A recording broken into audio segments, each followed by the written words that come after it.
Shalom Bapak Ibu yang kasih Tuhan, selamat pagi, selamat tahun baru 2023. Dengarkanlah panggilan ibadah kita pada pagi hari ini yang diambil dari Mazmur 118 ayat 1-4. Bersyukurlah kepada Tuhan sebab Ia baik, bahwasanya untuk selama-lamanya kasih setianya. Biarlah Israel berkata, bahwasanya untuk selama-lamanya kasih setianya. Biarlah kaum Harun berkata, bahwasanya untuk selama-lamanya kasih setianya. Biarlah orang yang takut akan Tuhan berkata, bahwasanya untuk selama-lamanya kasih setianya. Mari kita bersaat teduh.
Ibadah kita pada pagi hari ini, kita mulai dengan satu pengakuan bahwa pertolongan kita datangnya dari Allah yang menciptakan langit dan bumi serta segala isinya, dan yang tidak pernah meninggalkan hasil perbuatan tangannya. Turunlah kiranya atas kita kasih karunia dari Allah Bapa, Putra, dan Roh Kudus. Amin. Hormat bagi Allah Bapa.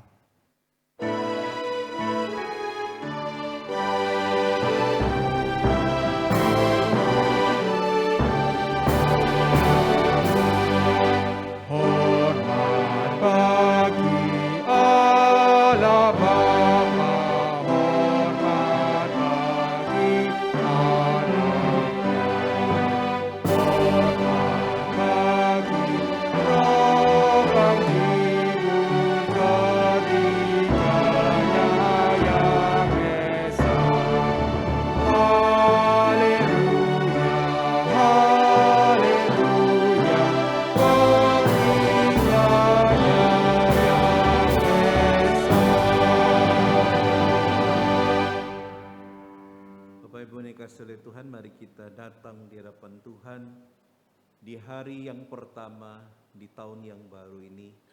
Kita memohon pengampunan dosa. Jika ada dosa-dosa yang kita lakukan, kita mengakui di hadapan Tuhan supaya hal itu tidak kita bawa di dalam sepanjang tahun ini. Karena itu mari kita datang di hadapan Tuhan. Bapa di surga, kami datang di hadapan-Mu. Engkau Allah yang Maha Tahu. Bahkan sebelum kami mengatakan yang Engkau sudah mengetahui ya Tuhan. Karena itu Tuhan, tilik hati kami. Jika satu tahun yang kami lewati, 2022, ada banyak dosa dan pelanggaran yang kami lakukan. Ampunilah kami ya Tuhan. Jika dalam tahun yang sudah kami lewati, kami belum sungguh-sungguh mencari Engkau, kami belum sungguh-sungguh melaksanakan tanggung jawab kami sebagai orang percaya, ampunilah kami ya Tuhan. Dan ampunilah kami jika kami belum menginjili orang lain, belum sungguh-sungguh mempunyai kasih terhadap sesama. Karena itu Tuhan, biarlah di tahun ini kami sungguh-sungguh mau menjadi berkat bagi banyak orang.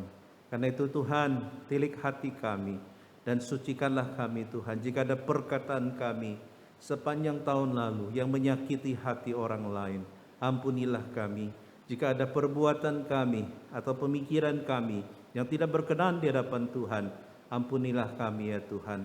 Terpujilah nama-Mu, biarlah di hari yang pertama, di tahun yang baru, di ibadah yang pertama ini, Tuhan memberkati.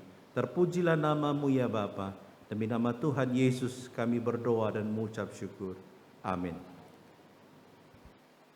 Jemaat dipersilakan untuk duduk kembali. Mari Bapak Ibu yang kasih Tuhan, di hari pertama di tahun 2023 ini kita bersama-sama memuji, memuliakan Tuhan untuk memuji kebesaran-Nya, mulia. Mari kita bersama-sama Bapak Ibu, kita mengingat kasih-Nya yang begitu besar selama 1 tahun kita lewati. Kita boleh memuliakan nama-Nya. Mari kita bersama-sama memuji Dia. Mulia sembah Raja mulia. Mulia sembah Raja mulia. Bagi Yesus segala hormat sembah puji. Mulia Tuhan Maha Kuasa. Mulia Tuhan Maha Kuasa.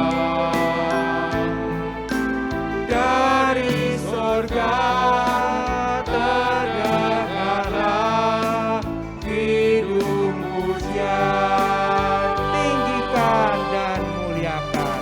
Tinggikan dan muliakan namanya Yesus. Puji Dia dan sembah Dia, Kristus Sang Raja.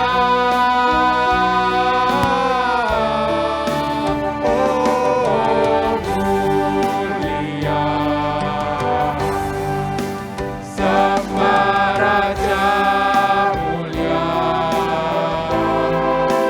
Raja atas segala raja, termulialah.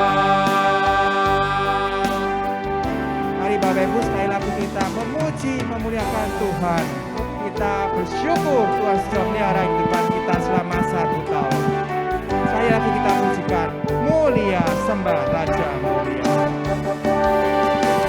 Mulia sembah Raja mulia. Bagi Yesus segala hormat sembah puji.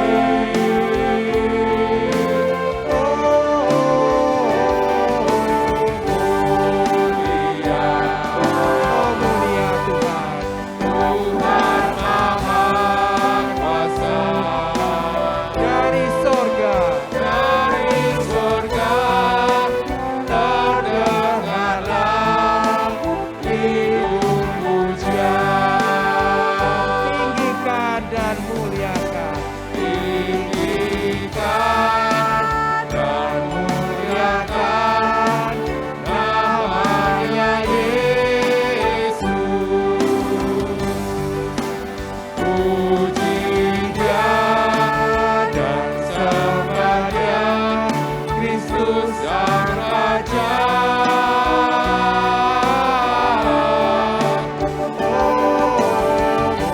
Mulia sembah Raja mulia. Raja atas segala raja, termulialah. Raja atas segala raja, termulialah. Raja atas segala raja, termulialah. Biarlah segala puji hormat hanya bagi nama Tuhan. Bapak Ibu yang kasih Tuhan, selama 1 tahun memang kita mungkin banyak mengalami pergumulan, banyak mengalami kesusahan, tapi juga ada sukacita yang Tuhan selalu sediakan, ada jalan yang Tuhan selalu sediakan. Mari kita pujikan pujian yang kedua, jalan Tuhan. waktu-waktu kita isi, kita sibuk dengan kesibukan kita, tapi kita tetap harus punya iman untuk tetap setia kepada Tuhan. Ada waktu di hidupku, pencobaan berat menekan. Aku berseru, mengapa ya Tuhan, nyatakan kehendak-Mu. Jalan Tuhan bukan jalan-Mu, jangan bimbang ataupun ragu. Nantikan Tuhan, jadikan semua indah pada waktunya. Pada Tuhan masa depanku, pada Tuhan masa depanku, pada Tuhan ku serahkan hidupku. Nantikan Tuhan berkarya, indah pada waktunya.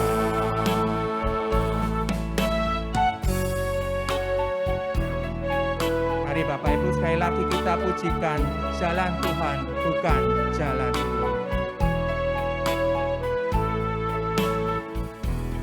Jalan Tuhan bukan jalanku, jangan bimbang ataupun ragu. Nantikan Tuhan, nantikan Tuhan, jadikan semua indah pada waktunya. Pada Tuhan masa depan, pada Tuhan masa depanku, pada Tuhan ku serahkan hidupku. Ya Tuhan, nantikan Tuhan berkarya, indah pada waktunya. Hari esok kita tidak akan tahu apa yang akan terjadi, tapi kita punya iman yang hidup untuk kita bisa melewatinya. Hari esok tiada ku tahu, namun tetap langkahku maju. Percaya Tuhan, jadikan semua indah pada waktunya. Pada Tuhan masa depan, pada Tuhan masa depanku, pada Tuhan ku serahkan hidupku. Nantikan Tuhan berkarya, indah pada waktunya. Pada Tuhan masa depan kita, pada Tuhan masa depanku, pada Tuhan ku serahkan hidupku. Nantikan Tuhan berkarya, indah pada waktunya, indah pada waktunya, indah pada waktunya.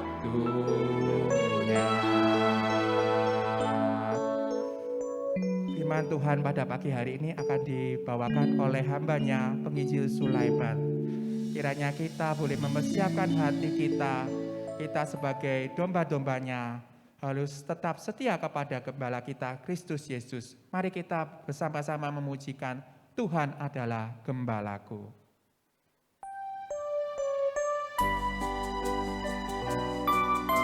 Biarlah kita tetap terus memegang Gembala kita, Gembala Kristus Yesus sebagai Juru Selamat kita yang hidup.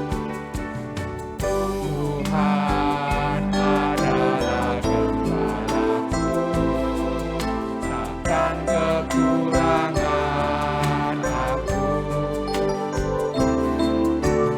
Ia membaringkan aku di padang yang berumput hijau. Ia membimbingku ke air yang tenang. Ia menyegarkan jiwaku.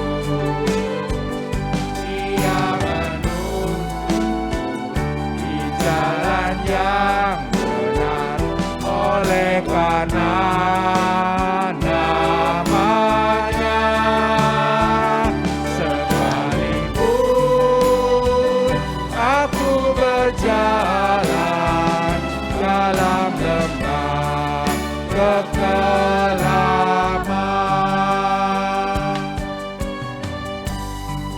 aku tidak takut bahaya, sebab Engkau besertaku. Biarlah pujian ini benar-benar dari hati kita semua. Mari kita pujikan. Aku tidak takut bahaya, sebab Engkau besertaku. Gadamu dan tongkatmu, itulah yang menghibur aku. Ia membimbingku ke air yang tenang. Ia menyegarkan jiwaku. Ia menuntun.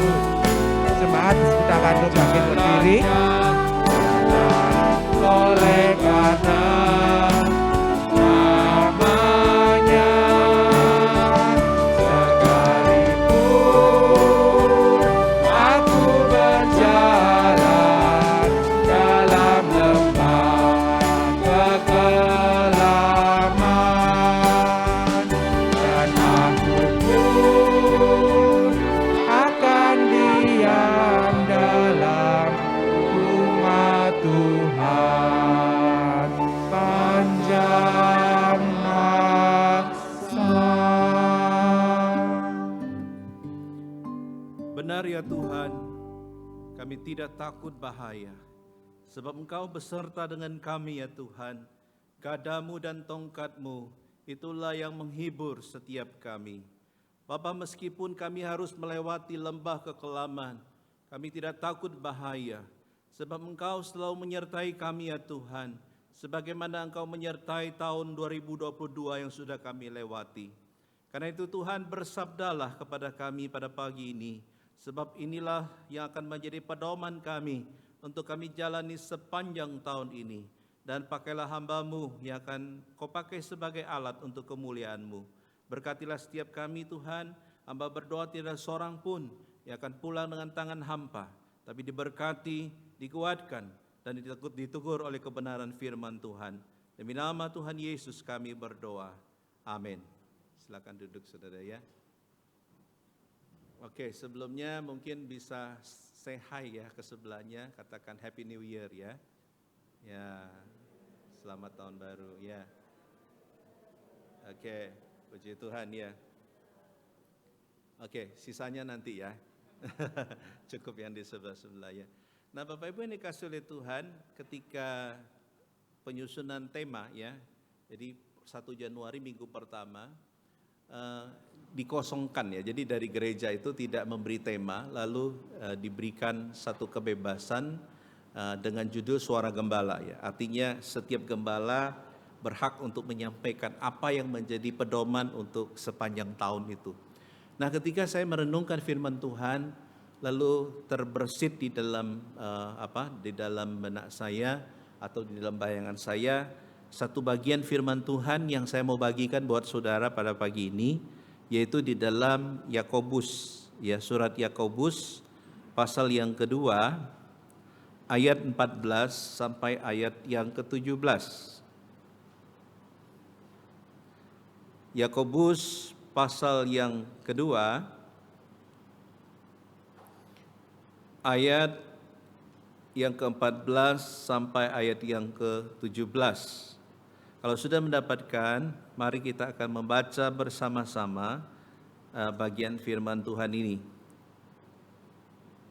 Kita baca dengan judulnya ya. 1, 2, 3. Iman tanpa perbuatan pada hakikatnya adalah mati. Apakah gunanya, saudara-saudaraku, jika seorang mengatakan bahwa ia mempunyai iman, padahal ia tidak mempunyai perbuatan? Dapatkah iman itu menyelamatkan dia? Jika seorang saudara atau saudari tidak mempunyai pakaian dan kekurangan makanan sehari-hari, dan seorang dari antara kamu berkata, "Selamat jalan, kenakanlah kain panas dan makanlah sampai kenyang," tetapi ia tidak memberikan kepadanya apa yang perlu bagi tubuhnya, apakah gunanya itu? Demikian juga halnya dengan iman. Jika iman itu tidak disertai perbuatan, maka iman itu pada hakikatnya adalah mati. Saudara yang kasih oleh Tuhan, ada Bapak Gereja yang menyebut bagian ini atau surat Yakobus ya, khususnya sebagai kitab jerami ya, atau satu kitab yang menurut dia kurang baik begitu ya. Tapi sebenarnya itu pendapat dia pribadi ya. Kenapa? Karena pandangan dia adalah bahwa iman itu ya tidak disertai dengan perbuatan begitu ya. Jadi tidak menekankan mengenai usaha manusia. Tapi sebenarnya kalau kita mau fokus di dalam Yakobus pasal 2, Yakobus ini ditulis kepada orang-orang Yahudi yang ada di perantauan ya. Kepada orang-orang Yahudi yang berada di perantauan. Jadi mereka ini umumnya adalah orang-orang yang jauh dari tanah Israel, mereka yang sudah menjadi pengusaha, mereka yang sudah sukses hidupnya, dan mereka yang sudah berada di tempat lain gitu ya. Nah, saudara yang kasih oleh Tuhan, kepada demikianlah surat ini ditulis dengan tujuan untuk mengoreksi ada banyak tindakan-tindakan mereka yang tidak berkenan begitu ya. Nah, sebelumnya saya akan mengajak saudara untuk melihat ini ya. Saudara kenal orang ini? Enggak kenal yo. Tahu, betul enggak? Nah, kalau kenal Anda naik Lamborghini-nya lah saudara ya. Nah, saudara tahu ini namanya siapa? Pak Hotman ya. Ini terkenal sekali, idolanya emak-emak se-Indonesia ya. Jadi dia dikatakan beberapa waktu ini, dalam beberapa hari ini viral ya. Kenapa? Karena beredar video yang menunjukkan dia lagi sambat ya. Dia sudah party kemana-mana ya. Dia tiap minggu tuh kadang ke Bali ya. Dia punya klub sendiri, Atlas Club ya, terbesar di Asia katanya ya. Kemudian dia suka party, kemudian rukonya itu banyak, hartanya banyak, kemudian dia punya jabatan yang tinggi, bahkan dikatakan karirnya itu mentereng ya, untuk membayar dia itu hitungannya per jam dan itu pakai dolar begitu ya. Dan dia juga dijuluki sebagai pengacara selebriti karena dia muncul selalu di TV dan punya acara TV ya. Tapi yang menarik adalah dalam video itu dia mengatakan, "Aku sedang mencari bahagia. Aku sedang mencari sukacita. Aku pikir dengan pergi berpesta aku akan menemukan sukacita." Dia mengatakan tidak. "Aku pikir dengan uang yang banyak aku akan menjadi sukacita." Ternyata dia tidak merasa sukacita. "Aku pikir dengan banyak hal yang dia lakukan itu akan membuat dia sukacita." Ternyata dia mengatakan, "Sampai sekarang aku belum menemukan sukacita itu." Nah saudara, waktu saya lihat video itu saya kaget ya. Kenapa? Bukankah dia ini orang Kristen? Ya.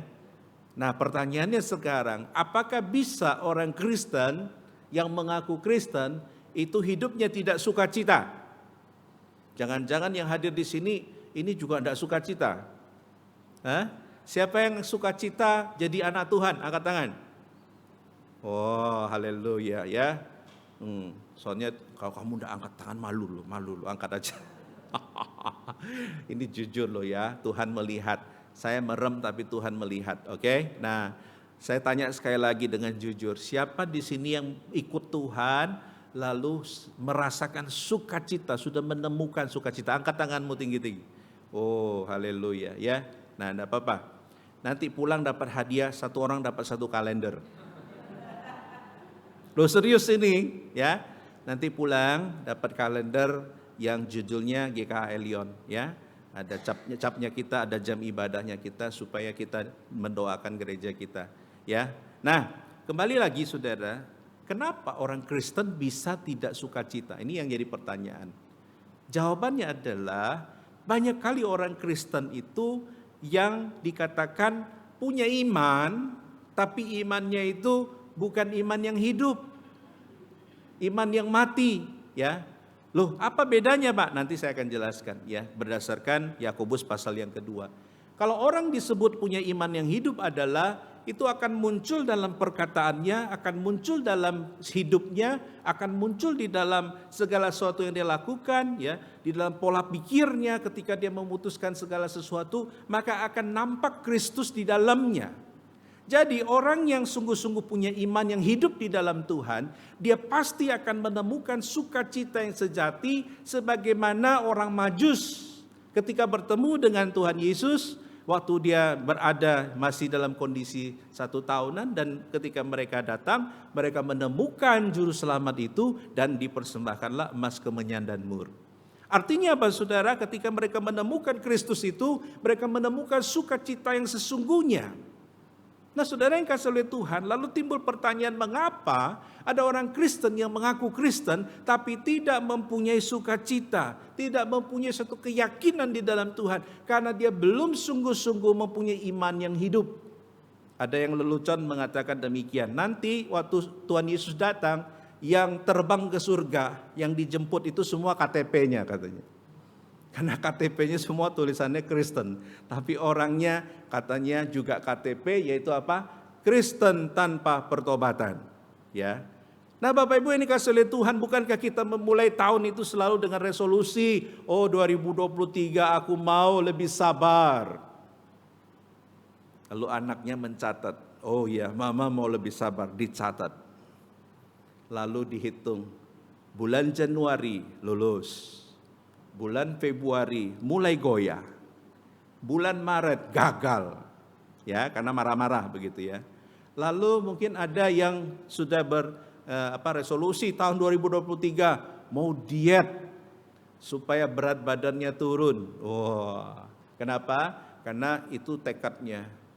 Saya yakin saudara, sampai bulan 12 2023 Anda boleh timbang, besar kemungkinan berat Anda naik. Kenapa manusia bisa demikian? Jawabannya adalah karena manusia adalah makhluk yang paling inkonsisten. Ya, manusia itu adalah makhluk yang saking sosialnya dia bisa berubah-berubah berdasarkan apa yang terjadi di lingkungannya. Makanya kenapa di Alkitab dikatakan celakalah orang yang mengandalkan manusia. Karena manusia itu gampang berubah. Hari ini dia mengatakan I love you, besok dia mengatakan I hate you. Besoknya lagi mengatakan apalagi begitu ya, ada hate, ada love, kemudian ada apalagi begitu ya, berubah-berubah. Nah oleh karena itu saudara, apa yang menjadi akar masalahnya? Akar masalahnya adalah yaitu kita kembali lagi ke dasarnya ya. Banyak kali orang Kristen mengaku Kristen tapi dia tidak punya iman yang hidup. Iman yang hidup definisinya adalah iman yang benar-benar dipraktekkan. Iman yang kalau saudara baca Yakobus pasal yang kedua adalah iman yang benar-benar nampak gitu ya. Nah saudara yang kasih oleh Tuhan, kalau saudara bertanya, lalu bagaimana Pak iman yang hidup itu ya? Di dalam bagian ini kita dapat menemukan ya ayat 14 di situ dikatakan, apakah gunanya saudara-saudaraku jika seorang mengatakan bahwa dia mempunyai iman padahal ia tidak mempunyai perbuatan? Dapatkah iman itu menyelamatkan dia? Artinya begini saudara ya. Dalam ayat 14 ingin mengatakan bahwa iman itu bukan hanya diucapkan. Iman itu bukan hanya dibahas di seminar-seminar. Iman itu bukan hanya sesuatu yang kita anggap sebagai knowledge atau pengetahuan. Tapi iman itu adalah segala sesuatu yang kita jalani dan kita hidupi ya. Nah, ini yang susah, Saudara ya. Oleh karena itu, kalau kita dapat lihat di dalam ayat 14 ingin mengatakan iman yang hidup adalah iman yang dipraktekkan. Karena lawannya di sini adalah sesuatu yang dikatakan, begitu ya. Jadi dipraktekkan dan bukan hanya dikatakan, ya. Menarik kalau saudara lihat kata aslinya di situ ya, kata lego itu artinya sesuatu yang diucapkan atau yang dibicarakan, sesuatu yang diajarkan atau ditegaskan, ya. Nah, sebenarnya ini adalah salah satu ayat yang ingin menegur orang-orang Yahudi yang mereka itu pintar fasih lidah, mereka yang selalu memperbahaskan mengenai iman, tapi di dalam konteks hidup sehari-hari itu tidak nampak, ya. Nah, ini hati-hati Bapak Ibu ya, kita sebagai orang Kristen jangan sampai anak kita bilang, ih papa, ih mama, waktu di gereja papa dan mama itu perkataannya bagus, puji Tuhan. Waktu marah haleluya, marah loh haleluya, ya. Tapi waktu di rumah semua nama binatang di safari itu keluar, ya. Artinya apa saudara? Jangan sampai kita mempunyai split personality atau kepribadian ganda. Di gereja kita menjadi saleh, tapi di rumah kita menjadi apa saudara? Bukan saleh, tapi mungkin kita menjadi seperti iblis mungkin ya. Nah, saudara yang kasih oleh Tuhan, inilah yang ditentang di dalam bagian ini. Bagaimana kesalehanmu bukan menjadi sebuah kedok belaka ya. Nah, kembali lagi kalau kita berbicara mengenai iman yang hidup ya. Iman yang hidup adalah iman yang bukan hanya diucapkan, bukan saja diperbincangkan, bukan saja diajarkan atau sesuatu yang mungkin hanya ditegaskan ya. Kalau saudara mengatakan saya orang Kristen ya. Nah, kalau hanya mengatakan itu, maka itu tidak cukup. Kenapa saudara? Kalau saudara melihat di dalam beberapa versi Alkitab terjemahan ya, yang intinya ingin mengatakan bahwa kalau itu hanya klaimmu, hanya kamu mengaku-ngaku ya, siapapun bisa begitu ya. Tapi intinya dalam bagian ini mengatakan bahwa iman yang hidup itu adalah iman yang dihidupi dan dijalani. Ya, menjadi sesuatu yang bagian dari orang tersebut yang tidak bisa dipisahkan ya. Nah, ini yang susah saudara ya. Makanya kalau di Alkitab itu di dalam satu bagian firman Tuhan ingin mengatakan ya, janganlah banyak di antara engkau yang ingin menjadi guru. Sebab kalau guru itu kalau dia menyesatkan maka dia berhak dihukum mati. Caranya gimana? Diikatkan batu kilangan. Tahu batu kilangan? Batu untuk menghancurkan dari beras mungkin menjadi tepung itu ya. Nah, batu kilangan yang besar itu yang dulu itu digerakkan pakai keledai dan lain sebagainya. Nah, itu diambil, diikat di leher lalu dilempar ke laut. Artinya death sentence ya. Bagi orang yang mengajarkan tapi tidak menghidupi, maka death sentence untuk mereka. Nah, sama dengan orang Kristen. Ketika engkau berkata kepada orang lain, aku ini orang Kristen ya. Orang lihat tuh, loh ini orang Kristen. Doa tidak pernah, baca Alkitab tidak pernah. Kemudian ke gereja itu ada istilah sekarang orang Kristen kapal selam. Tahu kapal selam? Amerika punya teknologi kapal selam, yaitu satu kapal yang didesain ya. Dia kalau nyelam, tahun depan baru keluar. Jadi misalnya hari ini kapalnya nyelam, tahun depan dia baru nongol ke permukaan. Yaitu dia menggunakan bahan bakar tenaga nuklir. Dia akan memproduksi secara sendiri. Nah, coba bayangkan kalau orang Kristen kapal selam, dia datangnya kapan? Pasca datang, saatnya muncul, gitu ya. Nanti sudah selesai pasca, masuk lagi, karena dia punya tenaga nuklir kan. Tahun depan lagi, mau Natal, muncul lagi, gitu kan. Nah saudara, itu namanya Kristen kapal selam. Kalau di Jepang, itu namanya Shinjapong, ya. Shinjapong itu artinya apa? Shinja itu orang Kristen. Pong itu artinya gini, orang saking lama tidak ke gereja, Alkitabnya kan penuh debu ya. Nah waktu mau dibersihkan begini kan. Nah ini namanya pong. Ya, jadi di Jepang kalau namanya Shinjapong itu namanya apa? Oh orang Kristen musiman. Ya, jadi kalau Anda disebut Shinjapong, ojo guyu-guyu loh ya. Shinjapong, oh bagus. Artinya apa? Engkau datangnya setahun sekali begitu ya. Nah saudara, Kalau kita melihat kebenaran ini, maka sebenarnya bagian ini ingin berbicara apa? Iman yang hidup itu adalah iman yang nampak. Yang ketika kita sudah belajar, itu bukan lagi menjadi teori, tapi kita menghidupinya. Dan itu tidak gampang loh saudara. Saya ambil contoh ya. Puji Tuhan saya tadi malam itu baru sampai dari luar kota dan kami naik pesawat ya. Nah, Anda tahu musim sekarang naik pesawat itu selain penuh, cuaca juga buruk ya.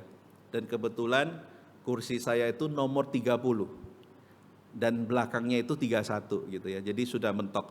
Nah, saudara, waktu saya naik itu saya melihat wah ini cuacanya juga kayaknya kurang baik. Dan betul waktu di atas itu saudara. Nah, kalau saudara mengatakan Tuhan itu di mana? Naik pesawat. Di tengah 33.000 feet, saudara akan merasa Tuhan itu dekat sekali. Percaya enggak? Anda akan rajin doa. Nah, ketika waktu naik pesawat itu, karena ekor kan agak goyang dan cuaca kurang baik, jadi agak goyang begitu. Nah, karena saya ini trauma saudara, karena saya beberapa kali naik pesawat, selalu pesawat yang saya tumpangi itu mendarat darurat gitu ya. Jadi saya ini trauma, ya. Jadi sehingga ketika dalam ketinggian 33.000 itu, saya doa sama Tuhan ya. Jadi rasanya itu saya lebih senang, saya lihat sebelahnya kok diam, tidak ada yang bergerak gitu ya. Semuanya begini gitu ya. Kenapa? Karena mungkin mereka juga ada sedikit ketakutan begitu ya. Tapi poin saya adalah beriman itu satu hal, tapi ketika kita disuruh beriman itu tidak gampang loh. Betul enggak? Kalau yang bilang, "Enggak, ayo sama-sama kita naik pesawat, ayo." Kita naik maskapai yang terkenal sering jatuh. Kita naik waktu anginnya itu kenceng. Pasti semua rajin berdoa. Makanya ada yang bilang, apa beda pendeta dengan supir mikrolet? Katanya kalau pendeta itu dia lagi khotbah, yang dengar tidur katanya. Sedangkan supir mikrolet kalau dia ngebut semuanya berdoa katanya ya. Itu bedanya begitu ya. Nah, saudara yang kasih oleh Tuhan, saya jadi berpikir ya, kalau orang Kristen hanya bisa membicarakan iman, lalu tidak bisa menghidupinya, lalu apa bedanya? Ya, saya banyak bertemu dan mendapat informasi ketika tanya seseorang yang beragama A misalkan, ketika dia melakukan sebuah ibadah, kamu melakukan ibadah ini artinya apa? Mbok enggak ngerti, pokoknya lakukan. Tanya lagi yang lain.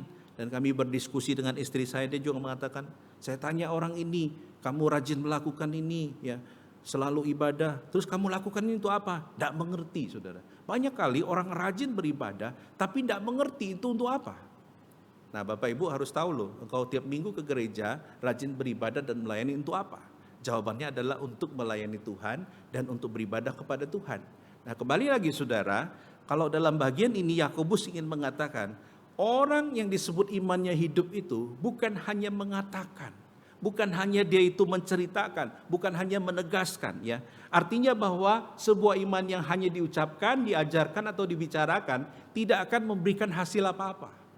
Ya, tidak akan memberikan hasil apa-apa apabila tidak dipraktekkan dalam kehidupan sehari-hari. Inilah kenapa Tuhan Yesus begitu menghardik, Tuhan Yesus begitu menegur orang-orang Farisi. Karena orang Farisi dan Saduki mereka hafal kebenaran firman Tuhan, mereka tahu firman Tuhan, bahkan mereka hidupnya seolah-olah menjadi orang saleh, tapi sebenarnya mereka jauh daripada Tuhan. Karena mereka melakukan itu hanya sebatas satu aktivitas rohani. Ya, bahkan orang Kristen katanya saking otomatisnya, coba sodorkan makanan di depan kita, langsung tangannya begini katanya. Ya, otomatis begitu. Ada lelucon mengatakan kalau saking otomatisnya kita lihat makanan langsung begini gitu ya. Karena sudah terbiasa ya. Tapi poinnya adalah di tahun 2023 ini saya menantang saudara. Mau enggak saudara naik satu level ke atas? Ya, saya kutip apa yang dikatakan oleh Albert Einstein ya. Albert Einstein mengatakan demikian. Kalau engkau melakukan sesuatu tindakan yang sama secara berulang-ulang dan engkau mengharapkan hasil yang berbeda, maka you are insane dikatakan. Maka engkau itu dikatakan gila. Kenapa? Karena sesuatu tindakan yang sama-sama akan menghasilkan yang berbeda itu tidak mungkin. Untuk mendapatkan hasil yang berbeda berarti harus memulai sesuatu yang berbeda. Ya, contoh misalkan Anda tahun 2023 komitmen, kita ngomong sama istri kita, kita janji ya tahun ini kita mau komitmen rajin baca Alkitab. Yang kedua kita mau komitmen ibadahnya itu tidak telat misalkan, ya. Nah ini harus saling mengingatkan. Tidak boleh misalkan yang satu bilang, kita sudah telat loh. Wah, tidak apa-apa sekali-sekali. Nah, itu kan iblis kan suka menggoda begitu kan. Waktu Adam dan Hawa itu, waktu Hawa jatuh dalam dosa, pertanyaan saya, Adam itu di mana? Waktu Hawa itu makan buah itu, Adam itu di mana? Ingat tidak baca Alkitab di situ? Adam di mana? Alkitab katakan Adam itu di sebelahnya loh. Tapi Adamnya diam. Ya, mungkin dia anggota ikatan suami takut istri, ya. Dia diam aja. Waktu istrinya itu melakukan dosa, dia diam aja, ya. Nah, pelajaran bagi kita, kalau mau kita sungguh-sungguh mempunyai iman yang hidup, yang bisa kita hidupi dan praktekkan, maka harus ada kerjasama, saling mengingatkan. Ya, ketika istri mulai jatuh, suami mengingatkan. Ketika suami mulai jatuh, istri mengingatkan. Demikian sebaliknya, anak juga. Jangan sampai anak kita tidak beribadah, kita diam saja. Kita harus ingatkan, atau istri kita mulai malas berdoa, kita diam saja. Kita harus ingatkan. Atau diri kita sendiri mungkin sudah mulai malas, kita harus ingatkan diri kita sendiri. Supaya apa saudara? Iman kita menjadi iman yang hidup, bukan yang disebut sebagai iman yang teori saja, begitu ya. Nah Bapak Ibu ini kasih oleh Tuhan, inilah yang mau disampaikan dalam bagian ini. Sehingga di dalam ayat selanjutnya, dalam ayat 15 sampai 16, Yakobus memberikan contoh di situ ya. Jika seorang saudara atau saudari mempunyai pakaian dan kekurangan makanan sehari-hari, dan seorang dari antara kamu berkata, selamat jalan, kenakanlah kain panas dan makanlah sampai kenyang, tetapi ia tidak memberikan kepadanya apa yang perlu bagi tubuhnya, apakah gunanya itu? Ini adalah contoh dari iman yang mati. Dia hanya bisa berkata-kata indah, dia hanya bisa menghibur, tapi tidak memberikan satu contoh nyata atau sesuatu yang bisa membantu orang lain. Inilah iman yang disebut sebagai iman kosmetik ya, yang nampak indah tapi sebenarnya tidak ada fungsinya. Nah, orang Kristen tidak boleh seperti ini. Saudara tahu, ketika orang Kristen pertama kali disebut Kristen adalah di sebuah kota yang namanya Antioquia. Apa peristiwanya? Ada beberapa versi, tapi salah satu versi mengatakan bahwa waktu itu terjadi malapetaka. Ya, salah satu gunung, kalau tidak salah itu Vesuvius ya, itu meledak. Dan ketika itu terjadi bencana yang luar biasa, lalu akhirnya orang Kristen ini membantu orang-orang non-Kristen. Dan ketika mereka yang dibantu ini kan yang dulu menganiaya mereka ya. Jadi orang Kristen membantu orang-orang yang menganiaya mereka, orang-orang Romawi. Dan ketika itulah muncul ucapan yaitu seperti Yesus atau like Jesus atau little Jesus. Dan kalau disebutkan itu adalah Kristen begitu ya. Nah saudara yang kasih oleh Tuhan, kalau kita tahu bahwa hidup kita harus like Jesus ya, maka itu berbicara mengenai kehidupan yang diubahkan. Jadi iman yang hidup itu berbicara mengenai satu kehidupan yang sudah diubahkan. Jadi kita harus bertekad saudara tahun ini, tidak usah banyak-banyak. Dari antara sekian banyak pilih salah satu. Ya, misalkan tahun ini kita berkomitmen untuk apa misalkan? Jujur. Nah, kita mulai praktekkan jujur. Artinya dengan keluarga kita, dengan yang lain, atau dengan orang lain. Atau apa? Komitmen hal-hal kecil. Nah itu kalau kita tekuni, itu akan menjadi berkat bagi orang lain. Ya. Nah saudara yang kasih oleh Tuhan, saya kadangkala sangat terharu ya dengan kebaikan hati orang yang di luar orang Kristen. Saya mengalami sendiri saudara ya. Jadi beberapa waktu kemarin saya berada di dalam satu kondisi ya yang sangat tidak mengenakan. Tadi saya sudah sharingkan dengan Pak Christian ya. Di kami ini sudah berlibur di satu tempat, kami sudah booking sebuah tempat begitu. Tiba-tiba kami datang ke situ, ternyata tempat itu sudah tidak available ya. Sudah dikontrakkan ke ekspatriat gitu. Akhirnya kami sampai di situ luntang-lantung saudara, artinya tidak punya tempat, lalu cuacanya itu tidak mendukung karena hujan deras dan jam itu sudah jam 4 lebih ya, sudah mulai gelap. Nah saudara, ketika itu saya benar-benar tanya dari beberapa tempat-tempat untuk cari tempat penginapan. Saya jadi ingat Maria dan Yusuf saudara, ya waktu itu.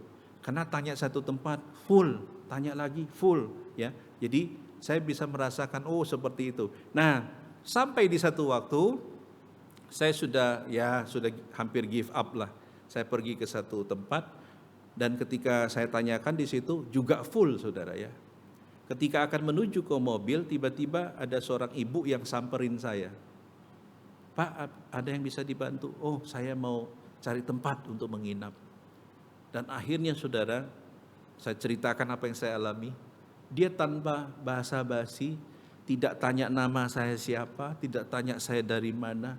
Dia langsung keluarkan HP-nya, dia telefoni semua pemilik penginapan yang dia kenal. Sampai ada orang Jerman, orang Inggris dan lain sebagainya, dia telefoni. Dan jawabannya sama, full. Lalu saya tanya, Bu, yang kamu tanya itu berapa tarifnya? Oh ini murah Pak, $300 per malam. Saya bilang, aduh ini bukan tarif saya Bu. Loh Bapak cari yang berapa? Ya kalau bisa yang semurah-murahnya, 1 juta ke bawah, lebih ke bawah lagi gitu ya. Nah saudara, akhirnya ibu ini coba semua dan semua full saudara. Dan ketika itu saya lagi membayangkan kalau kami, ini pasti tidur di mobil ini ya. Nah saudara yang kasih oleh Tuhan, singkat cerita, tiba-tiba dia ingat temannya yang punya tempat penginapan, yang baru buka. Lalu dia telepon dan akhirnya kami dikasih share location dan kami pergi ke sana. Nah saudara, saya tidak membayangkan ya, karena tempatnya itu harus jalan kaki masuk, karena ini benar-benar rumahnya itu joglo gitu ya. Waktu kami masuk dan kami menemukan, kaget ya, bagus sekali. Ada private pool dan lain sebagainya dengan harga yang begitu murah. Poin saya adalah bukan promo villa loh ya saudara ya, jangan salah tangkap ya. Bukan promo villa, tapi kalau mau tanya boleh ya, saya mau bantu Bapak Bali itu ya, dia baik sekali. Nah saudara, poin saya adalah Tuhan itu bisa pakai orang lain yang kita tidak kenal, asing, untuk menyatakan kebaikannya supaya kita bisa belajar dari orang itu. Ini orang luar biasa, sudah saya ditemukan, besoknya dia WA saya lagi, apa yang bisa dibantu dia kasih. Kalau Bapak mau jalan-jalan ini, kalau Bapak butuh orang, saya suruh orang ke situ. Sampai segitu level kebaikannya saudara. Sampai saya berpikir, aduh, saya orang Kristen aja malu saudara. Kenapa saudara? Karena kita harusnya dikatakan, janganlah engkau sama seperti dunia, Roma pasal 12 kan. Tapi berubahlah, harusnya kita lebih kan harusnya. Tapi banyak kali saudara, kita dipermalukan oleh orang dunia. Kenapa saudara? Karena kebaikan mereka, kasih mereka, ya, humbleness-nya mereka itu lebih daripada kita. Kita perlu akui.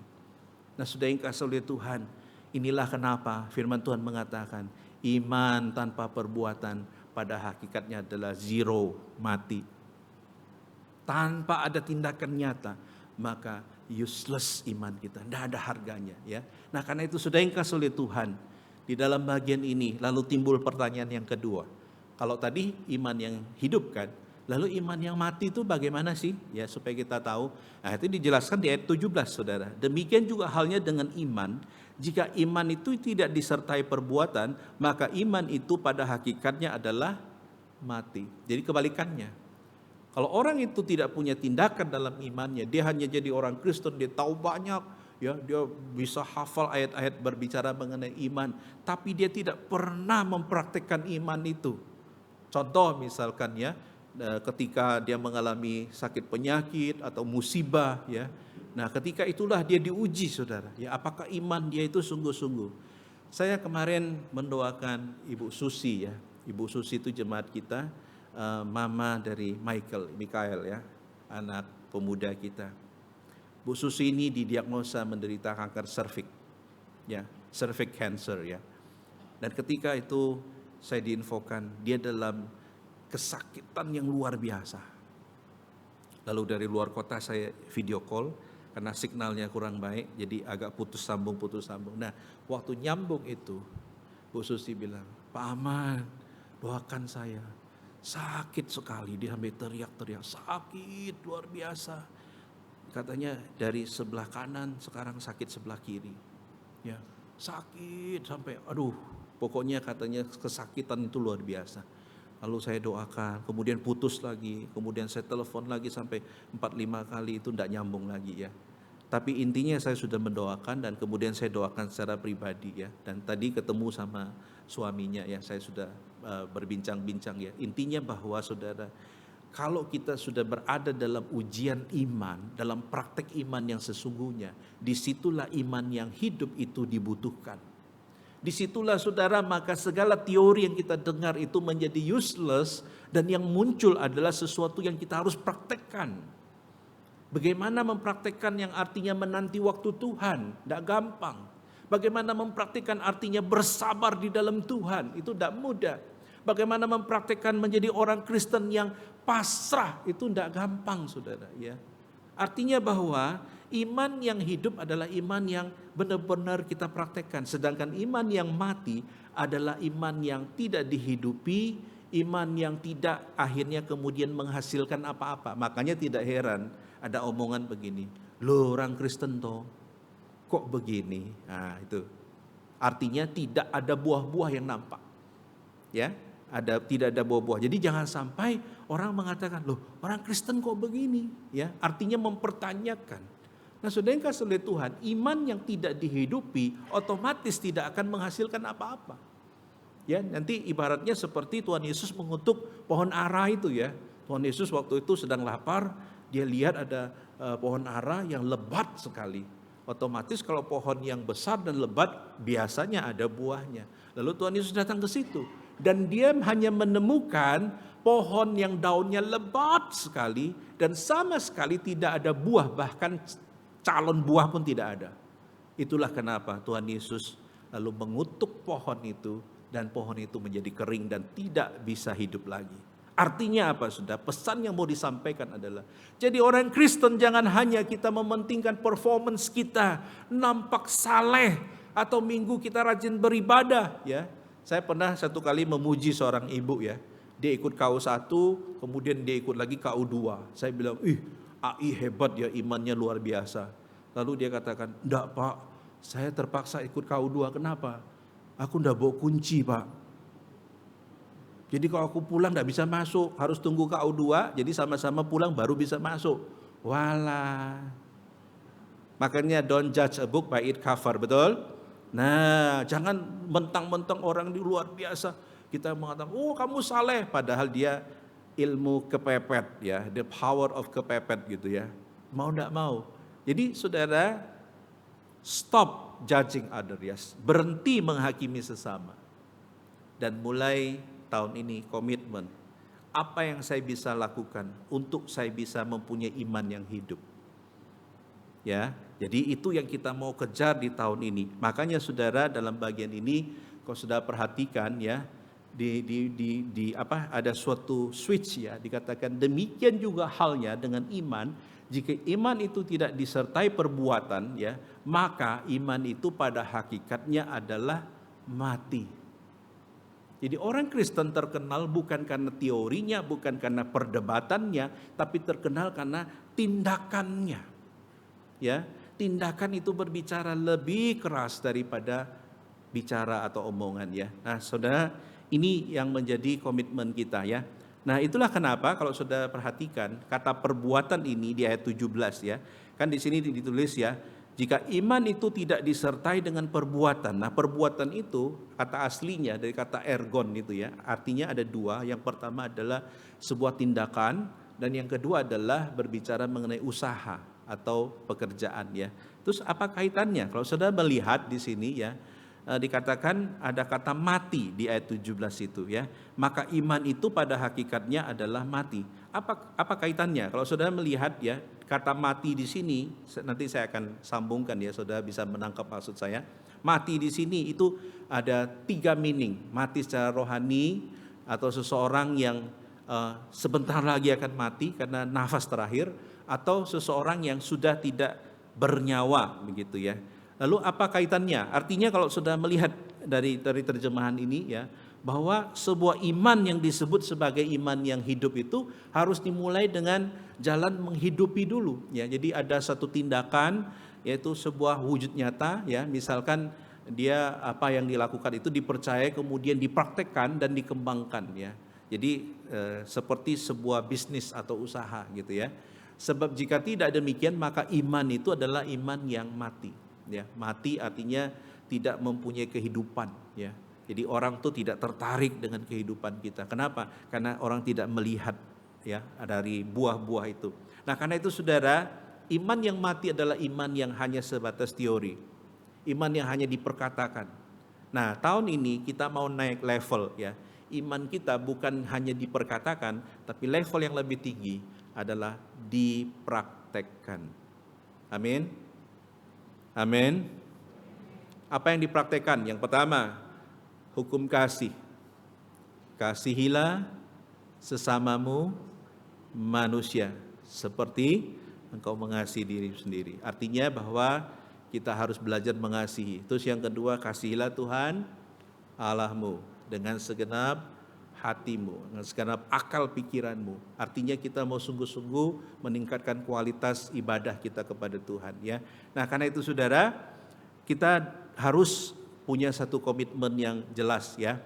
Nah, yang tidak kalah penting lagi adalah banyak kali orang tidak bisa mempraktikkan imannya dengan nyata karena tidak pernah mengalami.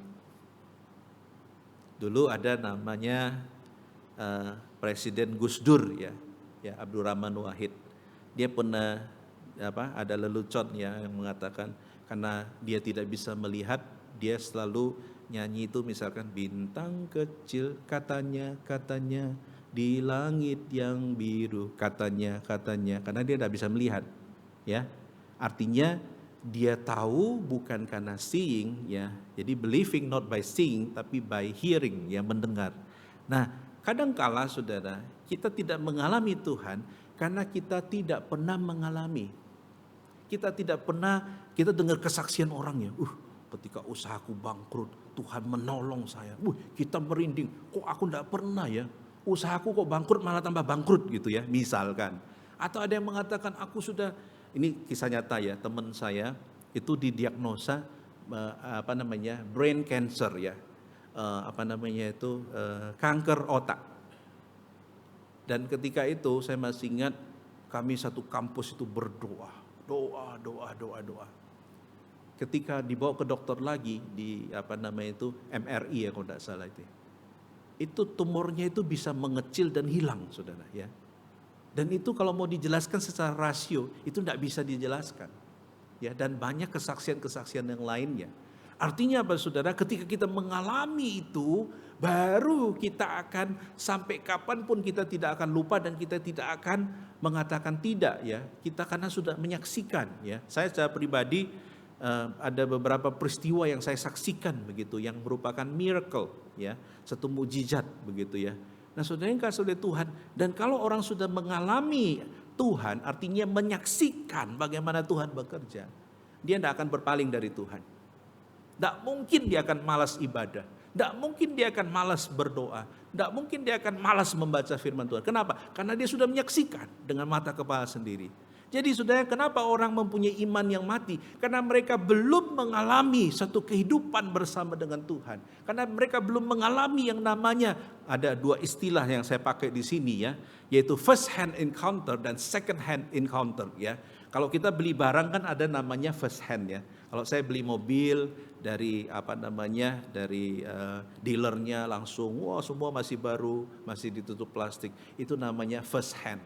Lalu karena saya bosan, saya jual mobil saya, maka yang beli itu namanya second hand. Nah, kerap kali saudara, kita jadi orang Kristen, kita bukan mengalami, tapi kita seringkali dengar dari orang lain, atau kita baca dari kisah orang lain, atau kita menyaksikan kehidupan orang lain. Sehingga saudara, iman kita itu tidak sungguh-sungguh bertumbuh, dan iman kita belum sungguh-sungguh nampak hidup ya. Kenapa saudara? Karena kadangkala kita mengalami sesuatu ya, kadangkala kita belum tentu kuat ya untuk menanggungnya. Tapi saudara, jangan takut. Kalau tahun ini saudara akan mengalami banyak ujian. Saya yakin Tuhan pasti akan memberikan kekuatan bagi saudara. Ingat firman Tuhan ya, segala perkara dapat kutanggung di dalam Dia yang memberikan kekuatan kepadaku. Ayat yang ke-6, nyatakanlah, janganlah Anda yang khawatir ya, tapi nyatakanlah segala sesuatu di dalam doa ya. Jadi rahasia orang Kristen adalah berdoa. Nah, saudara yang kasih oleh Tuhan, dalam poin ini firman Tuhan ingin mengatakan banyak orang Kristen yang dialami bukan yang pertama, tapi yang kedua. Second hand. Katanya. Kamu kalau doa sembuh loh. Loh, kamu tahu dari mana? Katanya. Aku lihat di YouTube, aku dengar di radio. Belum pernah mengalami. Ya. Nah, saudara yang kasih oleh Tuhan, saya jujur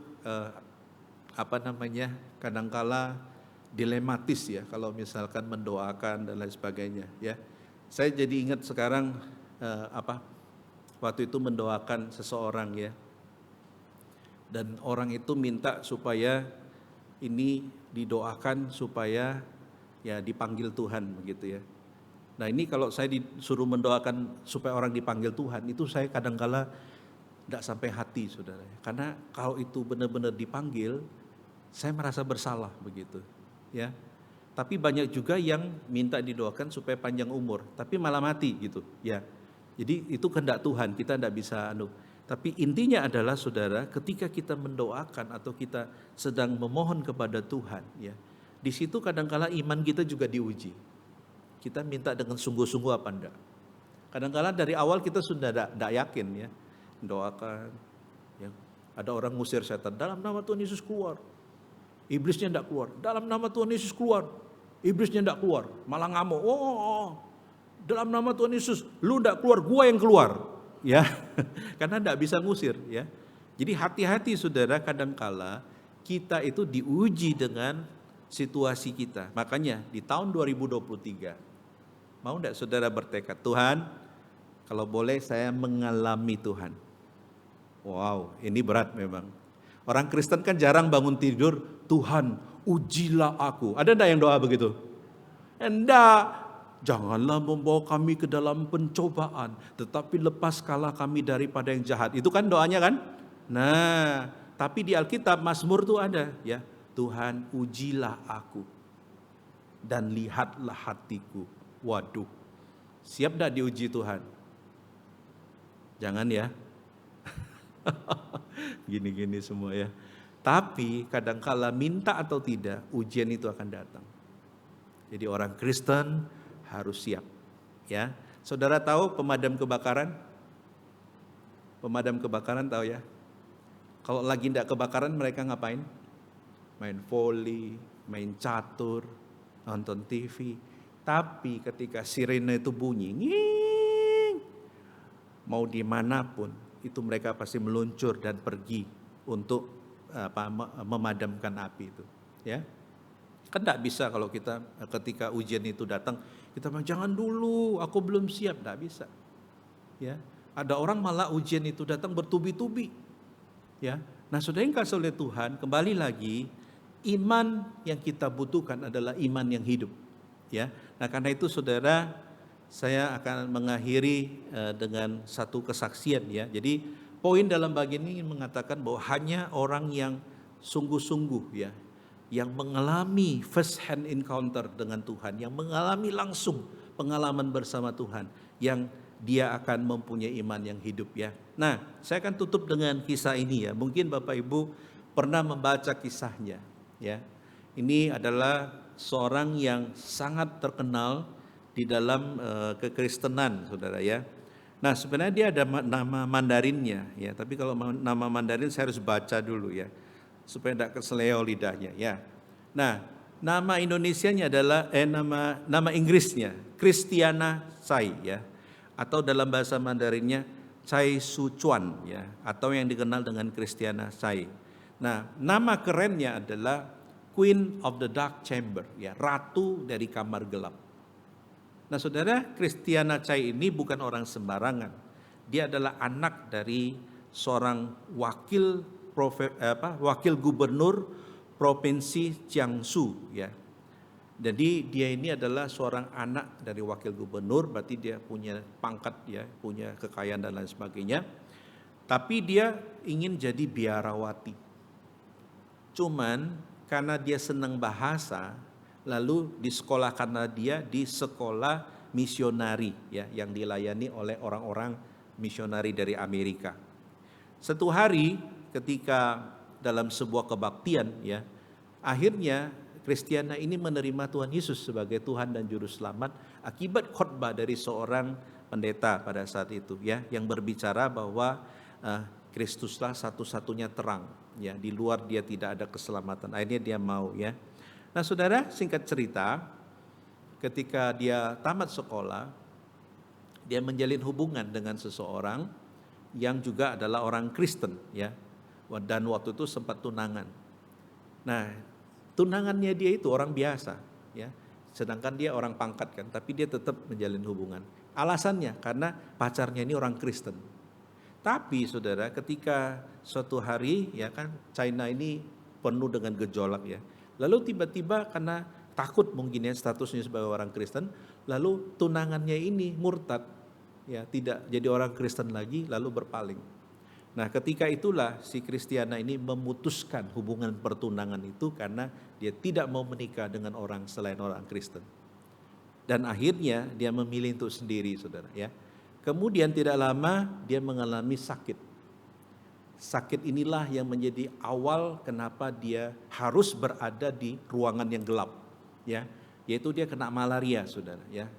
Nah malaria saking parahnya akhirnya membuat dia tidak bisa melihat sinar. Makanya dia harus ditaruh di kamar yang semuanya dikasih ditutup begitu ya, yang gelap begitu. Nah, pendeta Stephen Tong pernah mengunjungi ibu ini. Ya. Dan ketika itu katanya ibu ini luar biasa imannya ya. Orang mau mendoakan dia, malah kalau ke situ dia yang mendoakan orang begitu ya. Nah, tapi yang menarik adalah sebelum dia mengalami sakit, ketika dia tamat dari seperti SMA gitu ya, akan melanjutkan ke universitas, semua temannya itu melanjutkan kuliah kecuali dia. Kenapa dia tidak kuliah? Karena dia tahu familinya, jadi papanya itu, tidak tahu istrinya ada berapa, tapi dia ada 24 bersaudara. Anda punya 24 bersaudara? Jadi kalau ditanya mamanya, anakmu keberapa? Harus hitung dulu ya kan. Saya pernah ketemu teman saya, dia 15 bersaudara, tapi ini 24 bersaudara. Kalau petugas KB ke rumahnya pasti diusir ya, 24 bersaudara. Lalu ketika dia akan melanjutkan kuliah itu, dia ingat, dia Kristen sendiri. Lalu Tuhan gerakkan dia untuk menginjili saudara-saudaranya yang lain. Dan puji Tuhan saudara, Roh Kudus bekerja, dalam tempo 1-2 tahun dia bisa memenangkan 55 dari anggota familinya. Ya, percaya Tuhan dan dibaptis. Tapi dia masih belum puas karena mamanya belum Kristen. Dan mamanya itu masih suka ngisap candu ya, opium ya. Sehingga apa yang terjadi saudara? Dia nginjili mamanya. Mamanya pertama nolak keras sekali, kemudian dia tetap injili. Dan akhirnya mamanya mau terima Kristus. Dan ketika itulah kemudian dia menderita sakit ya. Nah saudara, Kristiana saya ini meninggal Agustus 1980. Ya dia lahir 1890. Jadi 94 tahun kira-kira ya umurnya. Intinya bahwa yang ingin saya tekankan adalah imannya itu jelas nampak. Dimanapun dia berada, dia jadi berkat bagi orang. Dia mendoakan orang, dia menghibur orang, dia menguatkan orang lain. Nah saudara, jadi orang Kristen harus demikian. Ya, imannya itu nampak. Iman yang sungguh-sungguh dirasakan oleh orang lain. Ya. Nah saudara, Kristiana saya ini dicatat dengan begitu luar biasa dalam sejarah kekristenan ya, khususnya yang berkaitan mengenai mainland ya, jadi daratan China ya. Jadi pasti kalau saudara lihat ada cerita mengenai orang ini ya. Poin saya adalah saudara, kalau kita berbicara mengenai pengalaman bertemu dengan Tuhan, saya yakin dia mengalami itu. Dan itulah yang membuat dia rela mati demi imannya. Itulah yang membuat dia berani menginjili sanak familinya. Itulah yang membuat dia dengan berani ya, karena kalau ada apa-apa dia bisa dihukum ya, dia bisa memenangkan mamanya untuk kemuliaan Tuhan. Artinya apa saudara? Kita harus bertekad di tahun yang baru ini ya. Kita harus punya tindakan iman yang nyata. Kita stop hanya memperbincangkan iman, hanya belajar tentang iman, hanya ikut seminar tentang iman. Tapi saatnya do something, lakukan sesuatu. Banyak sekali yang kita bisa lakukan. Sebuah tindakan-tindakan iman, yaitu apa? Bisa menginjili orang lain, bisa menjadi saksi bagi orang lain, bisa mendukung pelayanan misi kepada orang lain dan lain sebagainya. Karena itu saudara, kesimpulannya adalah apakah kita sungguh-sungguh mau mempraktekkan iman yang hidup. Jadi tahun ini kita mau melangkah dengan iman yang hidup, bukan dengan iman yang mati ya. Nah, karena itu saudara, saya menantang saudara ya. Apakah engkau mau berkomitmen, Tuhan, aku sudah bosan dengan kehidupan seperti tahun lalu, tidak ada peningkatan secara rohani. Tahun ini aku ingin memulai sesuatu yang baru ya. Yang sebelumnya tidak pernah doa, doa. Berdoalah sebelum Anda didoakan. Ojo sampai ya. Jadi berdoalah. Kemudian bacalah Alkitab sebelum orang lain baca Alkitab buat saudara. Ya. Kenapa saudara? Karena itulah yang harusnya ada dalam diri iman yang hidup itu. Dia harus mencintai kehidupan kerohanian dan ada buah-buahnya di dalam ya. Sehingga orang bisa merasakan kehadiran kita. Nah, biarlah firman Tuhan ini memberkati kita dan kita mau menjadi pelaku-pelaku firman Tuhan yang setia. Oke? Sekarang lihat sebelahnya dan katakan, mari menjadi pelaku iman yang hidup. 1, 2, 3. Mari menjadi pelaku iman. Ya. Terus lihat lagi. Ojo lali bilang. Supaya kita komit tahun ini bukan ngomong tok tentang iman, tapi praktekkan. Amin. Oke, mari kita berdoa.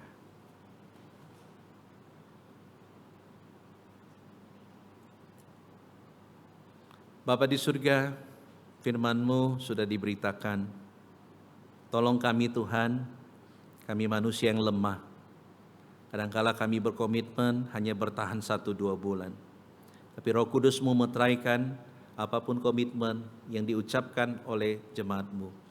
Mereka yang sungguh-sungguh mau mempraktekkan teladan iman, kesungguhan iman, praktek-praktek yang ada dalam iman. Kami rindu ya Bapa, Engkau yang akan memeteraikan dan memberikan kemampuan. Ajar kami seperti firman Tuhan, bukan saja memperkatakan, tapi kami mempraktekkan dan bahkan menghidupi kebenaran itu.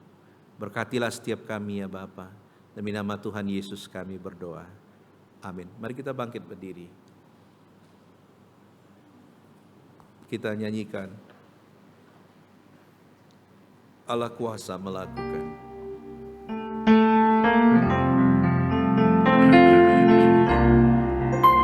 Allah kuasa melakukan segala perkara.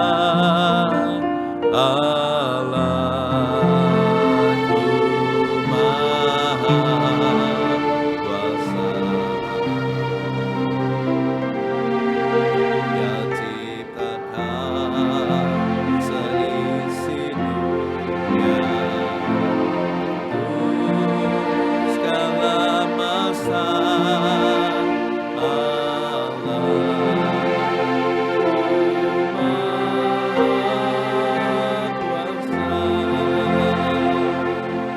Mari kita berdoa Bapak Ibu untuk setiap kita.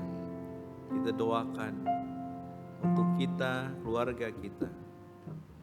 Kita berdoa dan bertekad supaya di hari yang pertama, di ibadah yang pertama, di tahun yang baru ini, kita berkata kepada Tuhan, Tuhan, tetapi aku dan seisi rumahku, kami akan selalu beribadah kepada Tuhan. Kami akan datang menyembah Tuhan. Kami akan dengan setia mempraktekkan iman yang hidup, sehingga nama-Mu dipermuliakan. Karena itu mari kita doa bersama-sama. Dan saya minta kalau saudara datang dengan pasanganmu, dengan keluargamu, pegang tangannya, dan dan saudara doa bersama-sama. Mari kita masuk di dalam doa. Bapa di surga, kami berdoa menyerahkan setiap jemaat-Mu ya Bapa, yang sungguh-sungguh dengan sadar berkomitmen di hadapan Tuhan. Bapa, mereka rindu melangkah dengan iman yang hidup, bukan dengan iman yang mati, tapi mereka mau mempraktikkan firman Tuhan, menghidupi firman Tuhan sebagai wujud iman mereka. Berkati Bapa untuk segala tekad mereka, apapun itu ya Tuhan, meteraikan dan bantu mereka untuk sungguh-sungguh menjadi selalu ingat kepada Tuhan dan bersandar sepenuhnya kepada Tuhan.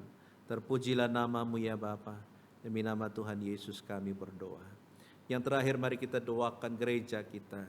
Kita doakan supaya tambah banyak yang melayani, tambah banyak yang terlibat di dalam pekerjaan Tuhan, dan banyak yang hadir, yang lama tidak hadir bisa digerakkan kembali untuk hadir, sehingga gereja kita dipenuhkan oleh jiwa-jiwa baru yang rindu pada tahun ini. Mari kita buka suara, kita berdoa bersama-sama. Bapa di surga, kami datang di hadapan-Mu, menyerahkan ya Bapa pada tahun ini. Kami rindu terjadi kebangunan ya Bapa. Kami rindu Tuhan berkati supaya mereka yang mungkin sudah lama undur imannya, Engkau ingatkan kembali untuk datang beribadah. Untuk mereka yang sudah mulai malas ya Tuhan, Engkau tegur mereka ya Tuhan. Dan kami berdoa Tuhan berkati, sehingga Tuhan akan utus jiwa-jiwa baru untuk datang beribadah menyembah Tuhan. Dan kami serahkan Tuhan berkati juga ya Bapa, untuk setiap pengurus, setiap hamba Tuhan, setiap pelayan Tuhan, Engkau mampukan ya Bapa. Terpujilah nama-Mu ya Bapa. Demi nama Tuhan Yesus kami berdoa. Terima kasih Tuhan untuk syafaat yang kami naikkan.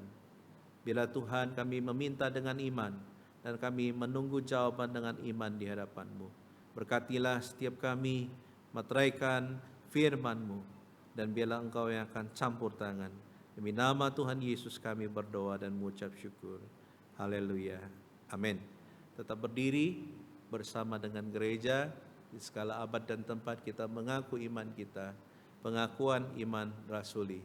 Aku percaya kepada Allah, Bapa yang Maha Kuasa, Khalik langit dan bumi, dan kepada Yesus Kristus, anaknya yang tunggal Tuhan kita, yang dikandung dari Roh Kudus, lahir dari anak darah Maria, yang menderita sengsara di bawah pemerintahan Pontius Pilatus, disalibkan, mati dan dikuburkan, turun ke dalam kerajaan maut. Pada hari yang ketiga, bangkit pula dari antara orang mati, naik ke surga, duduk sebelah kanan Allah, Bapa yang Maha Kuasa, dan dari sana Ia akan datang untuk menghakimi orang yang hidup dan yang mati. Aku percaya kepada Roh Kudus, gereja yang kudus dan am, persekutuan orang kudus, pengampunan dosa, kebangkitan tubuh, dan hidup yang kekal. Amin. Jemaat dipersilakan duduk.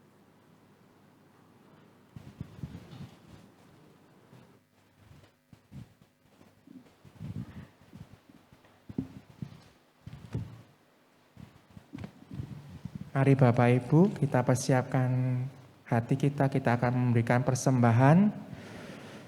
Kita pujikan KPPK 50, Hitung Berkat. Mari kita bersama-sama memuji Tuhan, dan kita bersyukur selama 1 tahun kita sudah bisa memberikan yang terbaik. Tuhan menimpa hati jadi kabut dan putus asa. Jangan lupa berkat Tuhan hitunglah, pasti kau tercengang akan karyanya.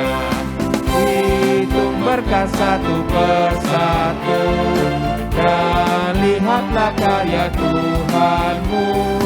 Hitung berkat satu persatu, hitung berkat yang melimpah padamu. Adakah berat bebanmu menekan, dan salib yang kau pikul melelahkan? Hitung berkatnya pastilah kau lega, kau kan bergirang dan terus memujinya. Hitung berkat satu persatu, dan lihatlah karya Tuhanmu. Hitung berkat satu persatu, melimpah padamu.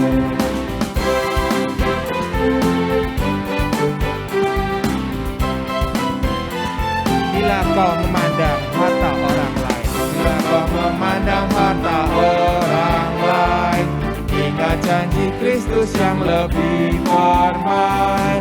Hitung berkat Tuhan yang tak terbeli, pahala di sorga yang tak terperi. Hitung berkat satu persatu, dan lihatlah karya Tuhanmu. Hitung berkat satu persatu, hitung berkat yang melimpah padamu. Mari menjaga hati berdiri. Meranda dunia, janganlah Tuhan akan beserta. Dia mengirim malaikat menjaga, membimbing menghiburmu sampai surga. Hitung berkat satu persatu, dan lihatlah karya Tuhanmu. Hitung berkat satu persatu, hitung berkat yang melimpah padamu. Hitung berkat satu persatu, hitung berkat yang melimpah padamu. Mari kita berdoa. Ya Tuhan Allah Bapa yang tata dalam kerajaan surga, kami bersyukur dan terima kasih atas kesempatan yang Tuhan sudah berikan bagi kami bisa beribadah, bisa memuliakan nama-Mu. Kiranya ibadah kami yang hari pertama ini di tahun yang baru ini boleh berkenan, boleh menjadi kemuliaan bagi nama-Mu ya Tuhan. Kiranya Tuhan juga boleh menerima persembahan yang telah kami berikan ini. Ya persembahan ini benar-benar untuk kemuliaan nama-Mu. Dan kiranya Tuhan juga memberkati setiap pengurus yang akan mengelolanya, boleh menggunakannya, boleh diolahnya untuk dapat memajukan gereja-Mu ya Tuhan. Kami serahkan ibadah kami selanjutnya dalam tangan-Mu. Dalam nama Tuhan Yesus kami berdoa. Amin. Mari kita kembalikan segala puji, hormat, dan kemuliaan hanya bagi Allah Bapa kita. Doksologi, doa berkat dibacakan oleh penginjil Sulaiman.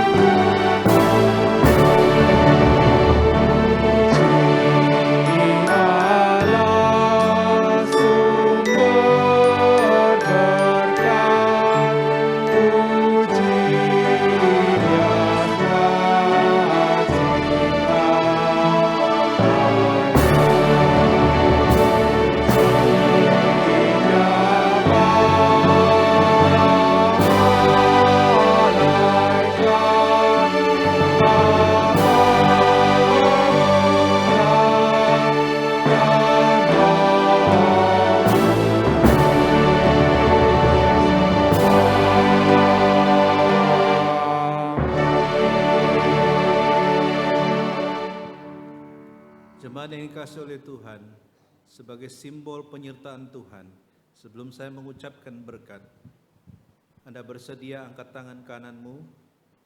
Biarlah ini sebagai simbol Tuhan akan memberkati engkau sepanjang tahun ini, engkau dan seisi rumahmu. Kiranya kasih karunia dari Allah Bapa, Allah Putra dan Allah Roh Kudus akan selalu menyertai, memberkati, menaungi, memberikan kelancaran dan menopang kehidupanmu, usahamu, dan segala sesuatu yang kau rencanakan, dibuat berhasil pada tahun ini, mulai sampai selama-lamanya. Amin.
bersatu tuh, Tuhan Yesus memberkati saudara.